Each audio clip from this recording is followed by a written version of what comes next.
వంశీ ఏంటి వెంట్రుక ఎవరిది? నాకు తేలాలి ఇప్పుడు. ఎవరిది వెంట్రుక?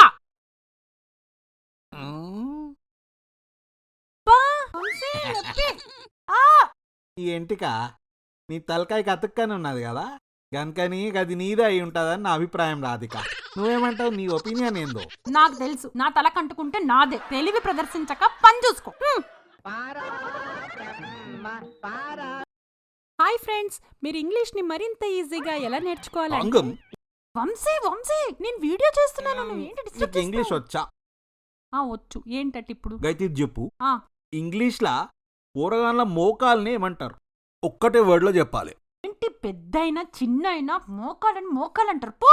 అంటే నీకు తెలియదు అన్నట్టు రాధిక. నేను చెప్తా ఇను. పోరాన్ల మోకాల్ని ఇంగ్లీష్ లా కిడ్ నీ కిడ్నీ అంటారు. ఇంగ్లీష్ రాదు బొంగురాదు, ఏం చెప్తున్నావు వాళ్ళకి? పో, పనికొచ్చే పని ఏమని చేసుకోపో. వంశీ, ఈ చుడిదార్ స్మాల్ సైజ్ వచ్చింది, కొంచెం అమెజాన్ లో ఎక్స్చేంజ్ పెట్టవా? ఎక్స్చేంజా? కదెందుకు? దాని మీద ఇంత సర్ఫ్ పోయి. సర్ఫ్ పోయాలా? ఎందుకు? సర్ఫ్ ఎక్సెల్ కదా.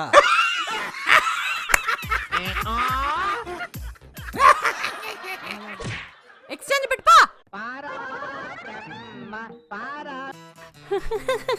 పెండ్లాం హ్యాపీ అయితే పెనిమిటి ఫుల్ హ్యాపీ. కానీ మొగుడు సంతోషంగా ఉంటే మాత్రం భార్యకి టెన్షన్.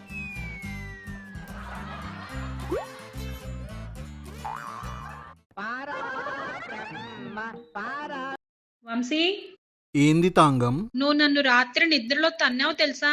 లే తాంగం, గలత్ ఫైమీ అయింది నీకు. అపార్థం చేసుకున్నావు నన్ను. అదేంటి? నేను అప్పుడు నిద్రపోతలే. ఆ?